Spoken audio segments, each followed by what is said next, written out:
पाकिस्तानियों का या अपोजिशन का एक इम्तिहान है। 8 फरवरी है। आज से 2 साल पहले पाकिस्तानियों का मैंडेट छीन लिया गया था। देखिए, पाकिस्तानियों के साथ ये वारदात कोई पहली दफ़ा नहीं हुई। एस्टेब्लिशमेंट हमेशा गेम डालती रहती है, हमेशा कुछ ना कुछ करती रहती है, लेकिन इस बड़े पैमाने पर धांधली की माजी में कोई मिसाल नहीं मिलती। एस्टेब्लिशमेंट 19-20 तो करती रहती है, यानी एस्टेब्लिशमेंट के पास अपने 10-15 बंदे होते हैं, वो उन्हें जितवा देते हैं, फिर जिसकी भी हुकूमत बन रही होती है उसको तोहफे में दे देते हैं और इस तोहफे के बदले में हुकूमत के साथ ताल्लुकात इस्तवार करके अपने मामलात कंट्रोल करते रहते हैं। लेकिन इस मरतबा एस्टेब्लिशमेंट ने उल्टा काम किया, उन्होंने जीतने वालों को हरा दिया। हमेशा एस्टेब्लिशमेंट डील करती है उस पॉलिटिकल पार्टी के साथ जिसके आने के इम्कानात ज़्यादा होते हैं। यानी जब पाकिस्तान तहरीक इंसाफ के आने के इम्कानात ज़्यादा थे तो उनकी तवज्जो तहरीक इंसाफ की तरफ थी।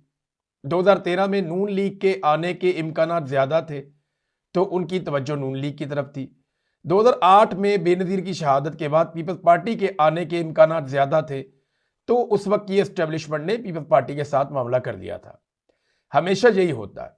लेकिन इस मरतबा पाकिस्तान तहरीक इंसाफ का तोती बोलता था 180 नशिस्तों पे 81 नशिस्तों पे 181 थी, ये कामयाब हो रहे थे, लेकिन 17 सीटों वाले को पाकिस्तान का वजीर आजम बना दिया।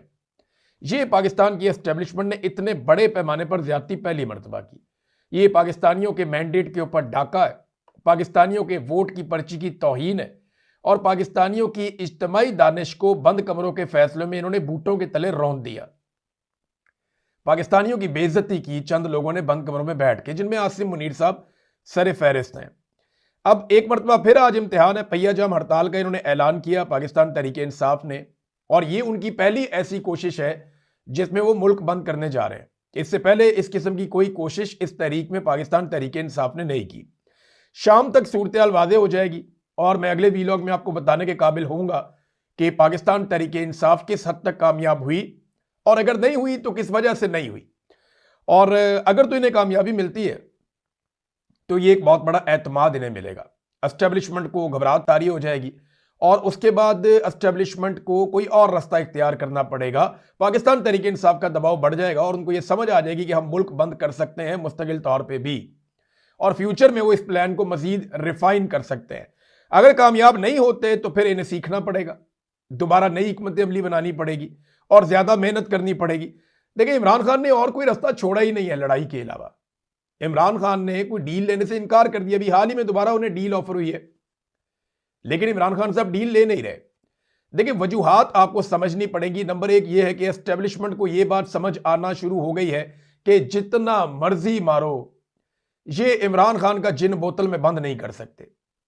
जो मकबूलियत का जिन है इमरान खान की, जैसे नौजवान उनके साथ खड़े हो गए हैं, ये इसको खत्म नहीं कर सकते। अभी एक पागलपन वाला इन्होंने कुछ अर्सा पहले फैसला किया कि हम 25 साल तक वोटर की तादाद को ले जाएंगे। इन्हें बताया गया उससे भी ज्यादा फर्क नहीं पड़ेगा।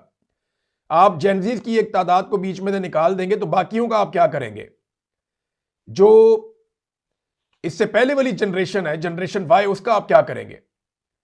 जो 80 की दहाई में लोग पैदा हुए, 90 की दहाई में पैदा हुए, उनका आप क्या करेंगे? या उससे पहले वालों का आप क्या करेंगे? ये और ज्यादा रिएक्टिव हो जाएंगे और ज्यादा आप मुसीबत में पड़ जाएंगे। इनको ये बताया गया। फिर एस्टेब्लिशमेंट को यह समझ आ गई कि ना मईशत चलती है, ना मुल्क चलता है, ना फैसले हो सकते हैं, ना इज्जत ही बचती है। तो ऐसी सूरत हाल में क्या करें? तो इमरान खान को अंगेज तो करना पड़ेगा। दूसरा, देखें, एक और बहुत सीरियस इशू है जिसको हम डिस्कस नहीं करते नॉर्मली। इमरान खान ने ना रास्ता छोड़ा कोई नहीं अपोजिशन के लिए। यानी वो अगर डील ना करे तो क्या फायदा? सारी अपोजिशन फर्ज करें डील कर ले और इमरान खान ना करे तो क्या फायदा? क्योंकि इमरान खान डील करेंगे तो फिर एस्टेब्लिशमेंट जीतेगी, अदरवाइज उन्हें शिकस्त रहेगी और पाकिस्तान की अवाम जो है वो टक्कर देती रहेगी। क्योंकि अवाम इमरान खान के साथ खड़ी है, वो किसी और के साथ तो खड़ी नहीं है। इमरान खान जिसे आगे करता है लोग उसके साथ खड़े हो जाते हैं। तो एक अदम एतमाद है मौजूदा निजाम पे और हुकूमत पे, वो ठीक नहीं हो रहा मामला।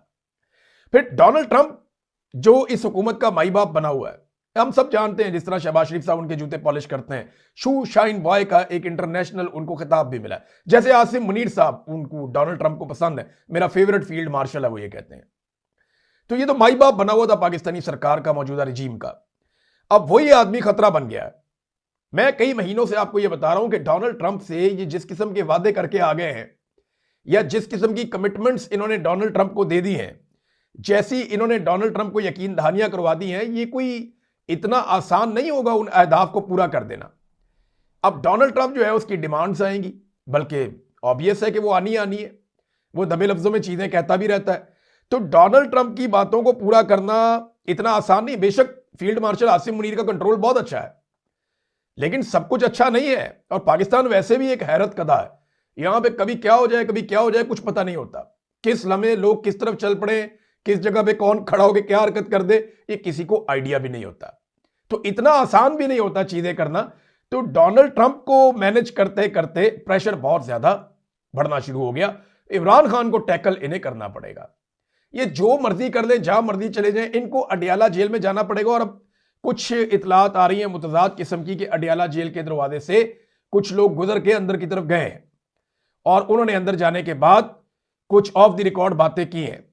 और वो बातें अभी चेमगोइयां हो रही हैं शहर इक़्तिदार में और इस्लामाबाद रावलपिंडी के मुख्तलिफ हलकों में इस किस्म की खबरें गर्दिश कर रही हैं कि शायद एंगेजमेंट की कोशिश की गई। लेकिन ये खबरें याद रखिएगा हर उस मौके पर आ जाती हैं जब एहतजाज की कोई कॉल चल रही होती है, उसके अलावा नहीं आती। तो अगर कोई संजीदगी होगी तो पता चल जाएगा। अदरवाइज इमरान खान साहब तो डट कर खड़े हैं, वो अब तक उन्होंने एब्सोल्युटली नॉट कहा है, वो किसी किस्म की डील के लिए ज़हनी तौर पे तैयार नहीं है। नाजरीन, जो दहशतगर्दी का मामला अफसोसनाक हुआ इस्लामाबाद में, उस हवाले से जो डेवलपमेंट्स हैं मैं आपके सामने रखता हूं। नंबर एक तो आपका जो इंफॉर्मेशन मिनिस्टर है पाकिस्तान का, उसने कहा कि हुकूमत के पास कोई गैब का इल्म नहीं है कि हमलों का पहले से पता लगा लिया जाए। भाई फटे मूवी, यानी हुकूमत के पास कोई गैब का इल्म नहीं है कि पहले से पता लगा लिया जाए। तो दुनिया भर की एजेंसियां दहशतगर्दी के वाकयात को होने से पहले कैसे रोकती हैं, कैसे रोकती हैं? या आपकी जो एजेंसियां हैं वो कई दहशतगर्दी के वाकयात को रोक भी तो लेती हैं, तो उन्हें कैसे रोकती हैं? क्या उनके पास गैब का इल्म है? बेशुमार आपके पास टाउट लगे फिरते हैं जिनके पास गैब का इल्म है। वो पहले ही बता देते हैं कि अदालत ने कल क्या फैसला देना है। गैब का इल्म है ना उनके पास। वो पहले ही बता देते हैं कि अब कौन गिरफ्तार होगा, किसके लिए जमीन तंग की जाएगी। वो पहले ही बता देते हैं कि किसकी जबाबंदी की जाएगी। वो पहले ही बता देते हैं कि अब कौन सा जज फारिग होने वाला है, कौन से नया कानून बनने वाला है। ये गैब का इल्म नहीं है तो और क्या है? उनको पहले से कैसे पता चलता है? एजेंसियों का काम ये होता है, ये इंटेलिजेंस एजेंसियां हैं, कोई ट्रैवल एजेंसियां नहीं है। इन्होंने पहले से पता लगाना होता है और इनके पास ऐसे सोर्सेज होते हैं, ह्यूमन रिसोर्स होते हैं और बहुत सारे सोर्सेज होते हैं। इनको टेक्नोलॉजीज अलग अलग किस्म की दुनिया भर की लेकर दी हुई है और इनकी कमांड है पूरे मुल्क के ऊपर। हर कैमरे के ऊपर इनकी कमांड है, कंट्रोल है। हर मोबाइल फोन के डाटा तक इनकी कंट्रोल है। तो जितना कंट्रोल इनके पास है, इंटरनेशनली बहुत कम एजेंसियों के पास इतनी सहूलत होती है जो पाकिस्तान की तरफ ने इनको हर चीज दे दी है। यानी ब्यूरोक्रेट्स तक का फैसला तो ये लोग करते हैं, वेटिंग एजेंसी तक तो इनको बना दिया है कि ये फैसला करेंगे कौन ठीक है कौन गलत है। और ये शहबाज शरीफ साहब ने किया था। मैंने इसके ऊपर एक